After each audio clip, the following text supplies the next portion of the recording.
Good morning everybody. स्वागत है आज आप लोगों का इस सत्र में।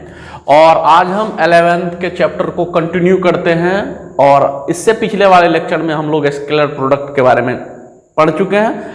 आज हम लोग scalar product of two vector का इस्तेमाल करके सीखेंगे बच्चों finding angle between two vectors in component form. यदि दो वेक्टर कंपोनेंट फॉर्म में दिया हुआ हो तो उसके बीच हम लोग कैसे एंगल निकालते हैं। बहुत सिंपल साधारण टॉपिक है और बहुत आसान सवाल इस पर विभिन्न कॉम्पिटिटिव एग्जाम में पूछे जाते हैं। तो चलिए देखते हैं। सबसे पहले आपको याद दिला दूं कि आप पढ़े थे कि एक वेक्टर ए है और दूसरा वेक्टर बी है।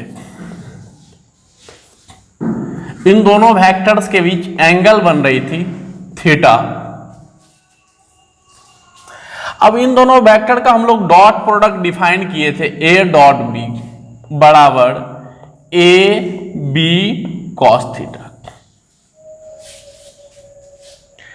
ए डॉट बी बराबर ए बी कॉस थीटा। ये था वेक्टर ए और वेक्टर बी का डॉट प्रोडक्ट, जिसको हम लोग स्केलर प्रोडक्ट भी कहते हैं। इस पर हम पहले चर्चा कर चुके हैं कि डॉट प्रोडक्ट को स्केलर प्रोडक्ट क्यों कहते हैं, क्योंकि डॉट प्रोडक्ट से जो चीज निकल के आती है वो स्केलर होता है। ए डॉट बी हम आपको फिर से बता देते हैं। यहां पर वेक्टर ए और वेक्टर बी का डॉट प्रोडक्ट निकाले हैं, जिसको हम लोग पढ़ते हैं ए डॉट बी। वो होता ए बी कॉस थीटा, जहां ये ए वेक्टर ए के मैग्नीट्यूड को, ये बी वेक्टर बी के मैग्नीट्यूड को, और थीटा इन दोनों वेक्टर के बीच का एंगल होता है। ठीक है। अब यहां से आप सिंपल सा देख रहे हैं बच्चों, ए डॉट बी बराबर होता है ए बी कॉस थीटा। तो यहां से यदि हम लोग कॉस थीटा निकाले, या आप इसको एक बार ऐसा करके लिख लें, ए बी कॉस थीटा बराबर A dot B. A dot, यहां से कॉस थीटा क्या आएगा, A dot B by A B. Okay. A dot B A B cos theta, A B cos theta A dot B, हम इसको उल्टा के लिख लिए। हमें थीटा निकालना है तो कॉस थीटा क्या हो जाएगा, A dot B by A B. यहां से आप या तो आप पहले इसी को कॉस थीटा को निकाल ले A dot B by A B से, या आप यहां से देखें तो कॉस थीटा क्या हो जाएगा, थीटा क्या हो जाएगा, cos inverse A dot B by A B.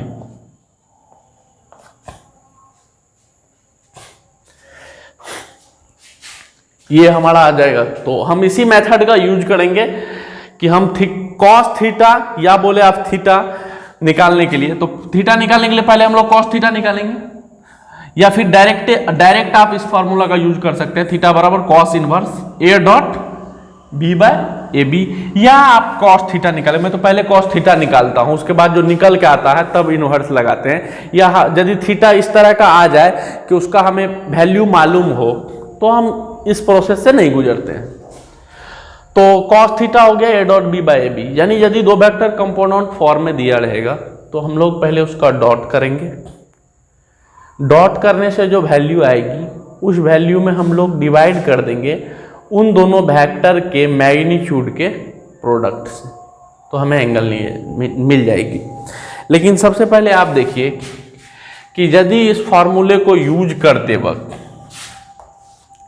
हमें ए डॉट बी की वैल्यू 0 आ गई, मान लेते हैं कंपोनेंट फॉर्म में वेक्टर ए और बी दिया हुआ था, उसका हम डॉट किए तो ए डॉट बी क्या आ जाएगी, 0।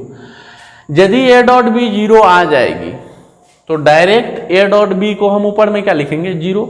हमें दोनों वेक्टर की मैग्नीट्यूड निकालने की भी जरूरत नहीं है, क्योंकि जब ए डॉट बी 0 आ गया, अब इन दोनों वेक्टर का मैग्नीट्यूड क्या है उससे हमको कतई मतलब नहीं है। जब ए डॉट बी 0 हो जाएगा तो कॉस थीटा बराबर 0 बाय ए डॉट बी का जो भी मैग्नीट्यूड रहा होगा उस मैग्नीट्यूड से के प्रोडक्ट से 0 में जब हम डिवाइड करेंगे तो क्या आएगा, 0।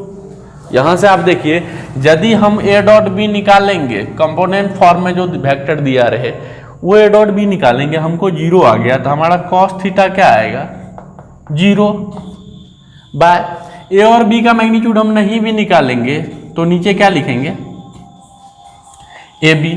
और आप 0 में ए बी से डिवाइड कीजिएगा तो क्या आएगा, जीरो। और आप जानते हैं कॉस कितने डिग्री जीरो होती है? 90 डिग्री। तो यहां से थीटा क्या आ जाएगा? 90 डिग्री। ठीक है। या आप इसको ऐसा भी सोच सकते हैं बच्चों कि जब हम लोग स्केलर प्रोडक्ट पढ़ रहे थे तो उसमें हमने पढ़ा था कि ए डॉट बी होता है ए बी कॉस थीटा। तो ये ए डॉट बी की वैल्यू जीरो कब आएगी? जब मान लेते दोनों वेक्टर में से किसी वेक्टर की मैग्नीट्यूड जीरो ना हो, तो ना तो ए जीरो है ना बी जीरो है। अब ए और बी की मैग्नीट्यूड यदि जीरो नहीं है या दोनों नॉन जीरो वेक्टर है ए और बी, तो यदि ए और बी नॉन जीरो वेक्टर है तो यकीनन ए और बी की मैग्नीट्यूड जीरो नहीं होगी। तब इस डॉट प्रोडक्ट को जीरो होने के लिए क्या होना पड़ेगा? कॉस थीटा को जीरो होना पड़ेगा। और कॉस थीटा यदि जीरो हो जाएगा, ये दोनों जीरो हो ही नहीं सकता क्योंकि ये दोनों नॉन जीरो वेक्टर है। अब ये ए डॉट बी को जीरो होने के लिए कॉस थीटा को जीरो होना पड़ेगा। कॉस थीटा तब जीरो होगा जब थीटा कितना डिग्री होगा? 90 डिग्री। तो यहां से हमको एक बात समझ में आया कि ए डॉट बी क्या होगा? जीरो जब थीटा कितना होगा? 90 डिग्री। या आप इसका उल्टा भी कह सकते हैं कि जब थीटा जीरो हो, थीटा 90 डिग्री होगा तो ए डॉट बी क्या होगा? जीरो। मेरे कहने का मतलब है कि यदि दो वेक्टर कंपोनेंट फॉर्म में दिया रहे तो आप एंगल निकालने के लिए यूज कीजिएगा कॉस थीटा बराबर A dot B by A B. लेकिन यदि ए डॉट बी जीरो आ जाएगा तो डायरेक्ट लिखेंगे थीटा कितना डिग्री? 90 डिग्री, क्योंकि कॉस थीटा जीरो आ जाएगी। हमें उन दोनों वेक्टर के मैग्नीट्यूड निकालने से कोई फायदा नहीं है, यह समय की बर्बादी होगी। ठीक है। इससे आसानी से हम लोग उस पर काम कर सकते हैं। हम एक दो छोटे छोटे इस पर सवाल देखते हैं कि कैसे जब दो वेक्टर कंपोनेंट फॉर्म में दी जा रहे तो उसके बीच का एंगल निकाल सकते हैं। और निकालने के लिए हमारे पास cos थीटा बराबर है A dot B by A B. दोनों वेक्टर का डॉट प्रोडक्ट करेंगे और फिर उन दोनों वेक्टर का मैग्नीट्यूड निकाल के उसमें डिवाइड कर देंगे उसके प्रोडक्ट से। लेकिन यह काम तब करना है जब ए डॉट बी जीरो नहीं आ जाए। लेकिन जब ए डॉट बी जीरो आ जाएगी तो हमें मैग्नीट्यूड निकालने की भी आवश्यकता नहीं, क्योंकि मैग्नीट्यूड कुछ भी हो भाई, राम श्याम मोहन, उसमें जीरो से डिवाइड करेंगे तो वो जीरो ही आने वाला है। और cos थीटा जीरो, थीटा बराबर 90 डिग्री पे होता है। या आप यहां से देखें कि यदि दो वेक्टरों के बीच एंगल 90 डिग्री होती है या वो एक दूसरे के परपेंडिकुलर होते हैं तो उनका डॉट प्रोडक्ट जीरो होता है। और इनका वाइस वर्सा भी सही है कि यदि दो वेक्टर का डॉट प्रोडक्ट जीरो होगा तो वो वेक्टर दोनों के बीच एंगल 90 डिग्री बनेगी या वो एक दूसरे के परपेंडिकुलर होंगे। तो भैया चलिए छोटा छोटा सवाल देखते हैं इसके ऊपर।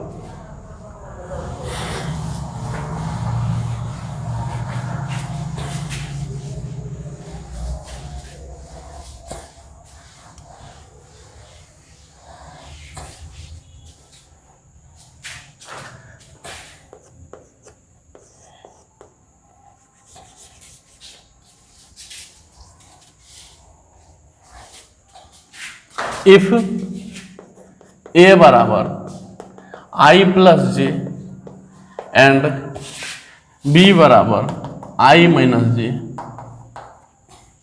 Then angle between a and b is. ठीक है। पहला ऑप्शन है 0 डिग्री, 30 डिग्री, 60 डिग्री और डी नंबर का ऑप्शन है बच्चों हमारा 90 डिग्री। सॉल्व करते हैं हम इसको। वैसे तो जो लोग बेहतरीन दिमाग के मालिक हैं वो एक लाइन में देख सकते हैं कि हमको वेक्टर ए दिया है और वेक्टर बी दिया है। जब हम इनका पहले cos थीटा बराबर क्या होता है? A dot B by A B. तो सबसे पहले तो मेरा टारगेट होता है ए डॉट बी निकालना। पहले आप मैग्नीट्यूड ना निकालें, क्योंकि मैग्नीट्यूड क्यों ना निकालें? क्योंकि यदि ए डॉट बी जीरो हो जाएगी तो हमें मैग्नीट्यूड निकालने की आवश्यकता ही नहीं पड़ेगी। तो समय बचाने के लिए आप सबसे पहले ए डॉट बी निकालें। तो जो लोग अच्छे दिमाग के धनी लोग हैं या थोड़ा सा भी है वो यही डायरेक्ट ए डॉट बी निकालेंगे। आई डॉट आई 1 और यहाँ जे और माइनस जे उसको डॉट करेंगे तो क्या हो जाएगा? -1। तो इन दोनों का डॉट प्रोडक्ट क्या आने वाला है? 0। और जब भी डॉट प्रोडक्ट 0 आएगा तो एंगल कितना बनेगा दोनों के बीच? 90 डिग्री। सिंपल साधारण बात।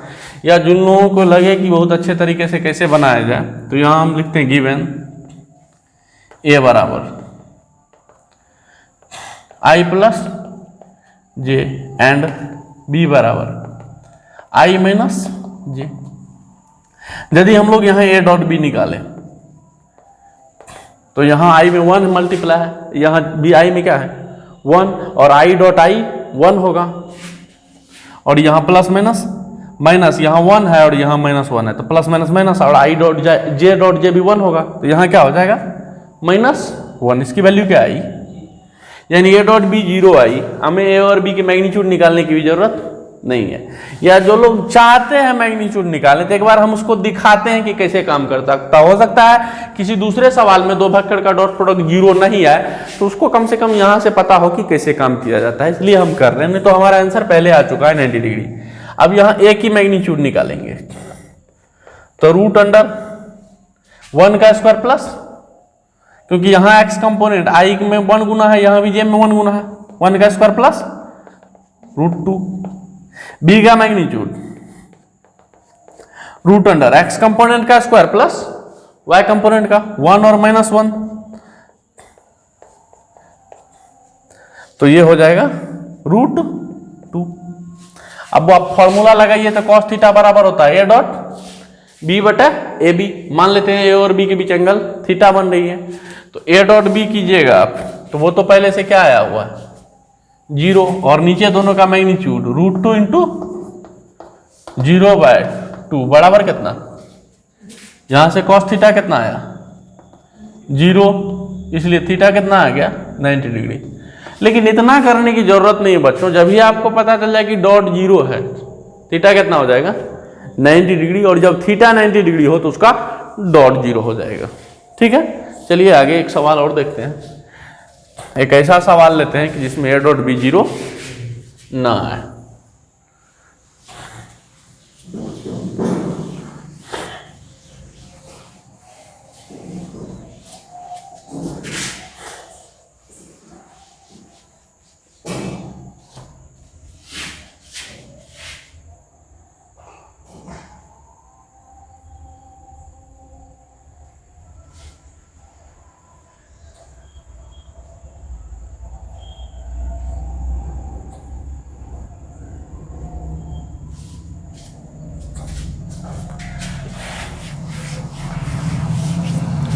मान लेते हैं if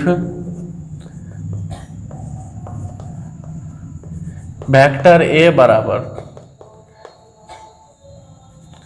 I plus J and B बराबर 2i plus J, then angle between A and B is, ठीक है। और हमारा ऑप्शन है cos इनवर्स 2/√17। बी नंबर का हमारा है cos इनवर्स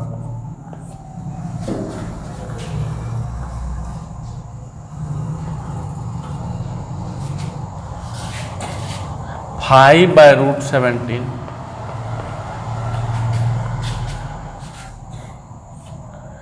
सी नंबर में है cos इनवर्स 3/√10, और डी नंबर में है नन ऑफ दीज। ठीक है, चलिए इसको सॉल्व करते हैं। तो सबसे पहले जो गिवन है वो लिख लेते हैं। गिवन ए बराबर आई प्लस जे एंड बी बराबर 2i प्लस जे। अब यहां सबसे पहले ए डॉट बी निकालते हैं। हेयर ए डॉट बी, तो ये एक्स एक्स से मल्टीप्लाई होगा 2 इंटू 1, 2 प्लस 1 इंटू 1 कितना हो गया 3। अब ए का मैग्नीट्यूड निकालते हैं, या तो इस तरह से मैग्नीट्यूड लिखे या एरो को हटा के मैग्नीट्यूड लिखे, तो रूट इसका हो जाएगा एक्स कंपोनेंट का स्क्वायर प्लस वाई कंपोनेंट का होल स्क्वायर 1 + 1 √2 और b की मैग्नीट्यूड होगी √x कंपोनेंट का स्क्वायर प्लस y का कंपोनेंट x कंपोनेंट यहाँ पर i में 2 मल्टीप्लाई है 2 का स्क्वायर प्लस यहाँ j में 1 है 1 का स्क्वायर मतलब √, 2 दूनी 4 1 5। अब जो हमारा फॉर्मूला है वो यूज कर लेते हैं 9 cos थीटा बराबर a dot b by A B. यहां से थीटा आप पहले cos थीटा निकाल लेते हैं। a डॉट बी की वैल्यू कितनी है 3 बाय a की मैग्नीट्यूड कितनी है √2 और b की √5 √2 इंटू √5 यानी 3 बाय दोनों रूट है √10। यहां से थीटा क्या आ जाएगा cos इनवर्स 3 बाय √10। ठीक है, ऐसा किस ऑप्शन में है सी, राइट चॉइस इज सी। इस तरह से काम कर लेंगे। लेकिन क्या होता है कभी कभी बच्चों, सवाल तो बहुत आसान होता है कि आप cos थीटा निकालें a डॉट cos थीटा निकालें a dot B by A B और यहां से थीटा हो जाएगा cos inverse a dot B by A B. लेकिन कभी कभी एग्जाम में ये सवाल सेम आता है लेकिन उसे थोड़ा सा ऑप्शन से ट्रिकी कर दिया जाता है। तो आप देखें सवाल को कैसे ऑप्शन से ट्रिकी कर देता है एग्जामिनर, और आपको थ्योरी पता होने के बावजूद आप नहीं बना पाते हैं। आपको लगता है कि ऑप्शन ही नहीं मैच कर रहा है, नन ऑफ दीज मार के आप चले आते हैं, लेकिन ऑप्शन मैच कर रहा होता है। आप थोड़ा सा आपको उसमें माइंड लगाना होता है। तो देखते हैं उस तरह का सवाल, और मेनली हमारा टारगेट था कि आप उसी तरह का सवाल देखें, लेकिन छोटे छोटे एग्जाम्पल लेके मैं आपको समझा रहा था कि किस तरह से एंगल निकालते हैं। ठीक है, तो हम अगला सवाल लेते हैं, थोड़ा सा ट्रिकी है और जो मेडिकल के एग्जाम में 1-2 बार पूछा ही भी गया है। हमको ये याद नहीं कि किस मेडिकल के एग्जाम में पूछा गया है, लेकिन इस तरह का सवाल पूछा गया है। तो बिल्कुल वो स्ट्रेट टाइप का क्वेश्चन पूछता नहीं है और आप उम्मीद भी नहीं करते हैं कि वो फॉर्मूला बेस्ड क्वेश्चन पूछे, तो कोई बना लेगा। तो हम देखते हैं, इफ a बराबर i plus J and b बराबर i plus J,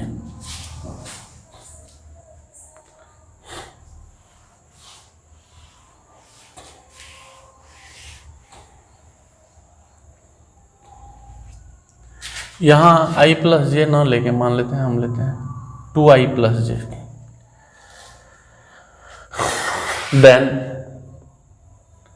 angle between a and b is, पहला नंबर ऑप्शन है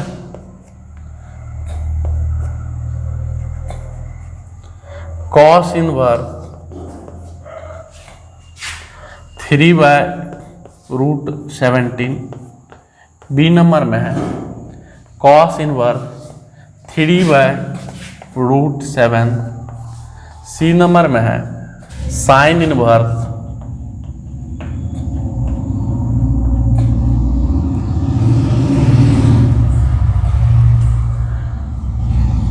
√7 बाय √10। और हमारा डी जो ऑप्शन था वो था नन ऑफ दीज। ठीक है, अब एग्जाम में इस तरह का सवाल आ गया। ठीक है, इसको हम सॉल्व करते हैं और देखते हैं हमारा क्या ऑप्शन आता है। हम थोड़ा सा सोच लेते हैं कि ऑप्शन किस तरह से सेट किया जाए कि सवाल तो वही रहे लेकिन थोड़ा सा ट्रिकी हो जाए। अब आप क्या कीजिएगा कि सॉल्व करने के लिए आप तो वही तरीका अपना रहे हैं कि गिवन ए दिया हुआ है i plus J and b दिया हुआ है 2i प्लस जे।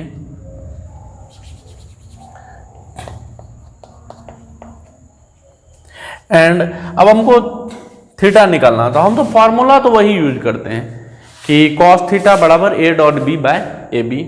तो where a dot b dot product of vector a and vector b and a b magnitude of vector a and vector b। अब यहां से सबसे पहले आपका टारगेट होता है ए डॉट बी निकालना, तो ए डॉट बी निकालते तो हमारा आता 2 इंटू 1, 2 प्लस 1 इंटू 1, 1, 2 प्लस 1 3। अब आप दूसरा बार में क्या करते, वेक्टर ए की मैग्नीट्यूड निकालते, तो वो होता है रूट अंडर एक्स कंपोनेंट का स्क्वायर प्लस वाई कंपोनेंट का स्क्वायर, 1 स्क्वायर कितना हो जाएगा 1 प्लस 1 2 हो गया, 1 का स्क्वायर प्लस 1 का स्क्वायर, 1 का स्क्वायर 1, फिर 1 का स्क्वायर 1, 1 1 2, और आप बी का मैग्नीट्यूड निकालते बच्चों, तो रूट अंडर एक्स कंपोनेंट का स्क्वायर प्लस वाई कंपोनेंट का स्क्वायर, यानी 2 का स्क्वायर प्लस 1 का स्क्वायर, ये हो जाता रूट 5। अब आप कॉस थीटा निकालते, कॉस थीटा आपका होता A dot B by A B. अब यहां से ए डॉट बी की वैल्यू पुट करते हैं, जो हमारा 3 है, बाय ए बी की वैल्यू पुट करते हैं आप, ए की है रूट 2 और बी की है रूट 5, रूट 2 और रूट 5 मल्टीप्लाई करके होती रूट 10। यहां से हमारा थीटा आता कॉस इनवर्स 3 बाय रूट 10, ठीक है। अब आपको यहां है पहला नंबर का जो ऑप्शन है उसमें आप देख रहे हैं cos inverse 3 by root 17, B number का जो ऑप्शन है उसमें cos inverse 3 by root 7, C number का जो ऑप्शन है उसमें sine inverse root 7 by root 10, और डी नंबर में नन ऑफ दीज। तो आपके मन में सवाल होता होगा कि हमने थीटा निकाला और हमारा आया कॉस इनवर्स 3 बाय रूट 10 और हमारा किसी ऑप्शन से मैच ही नहीं कर रहा, तो हमारा आंसर हो गया नन ऑफ दीज। यही एग्जामिनर आपके साथ चालाकी कर लेता है और आपको लगता है कि हम क्वेश्चन को सही कर लिए, पर आप क्वेश्चन को गलत कर बैठते हैं। तो यकीनन आपको एक बार चेक करना चाहिए कि यदि हमको कॉस में आंसर नहीं आ रहा है तो इट मे बी पॉसिबल जो अब कॉस के अलावा यहां मार्केट में क्या दिख रहा है, साइन। कम से कम चेक करें, आप 10th क्लास के ट्रिग्नोमेट्री में पढ़े होंगे कि आप 6 ट्रिग्नोमेट्रिकल रेशियो में साइन, कॉस, टेन, कॉट, सेक और कॉसेक में से किसी एक ट्रिग्नोमेट्रिकल रेशियो की आपको वैल्यू मालूम होती थी, तो आप 6 की वैल्यू क्या कर सकते थे, निकाल सकते थे। तो उस हिसाब से देखें तो हम कोशिश करेंगे कि यदि हमारा कॉस थीटा 3 बाय रूट 10 है, तो आप तो आराम से इस बात को पढ़े होंगे कि कॉस थीटा बराबर है यहाँ कितना है हमारा रूट 3 बाय 10, तो थीटा होता कॉस इनवर्स रूट 3 बाय 10, लेकिन इस तरह की कहीं ऑप्शन ही नहीं है। तो एक बार हम cos theta by root 3 by 10, आप जानते हैं कॉस थीटा होता है बी बाय एच, तो यहां हम एक राइट एंगल ट्राइंगल बना लेते हैं, उसमें इसको थीटा मान लेते हैं। अब इस थीटा के सामने वाला साइड परपेंडिकुलर, 90 डिग्री के सामने वाला हाइपोटेन्यूस, और थीटा का एडजेसेंट साइड बेस। हमें कॉस थीटा मालूम है, यानी बी और एच मालूम है।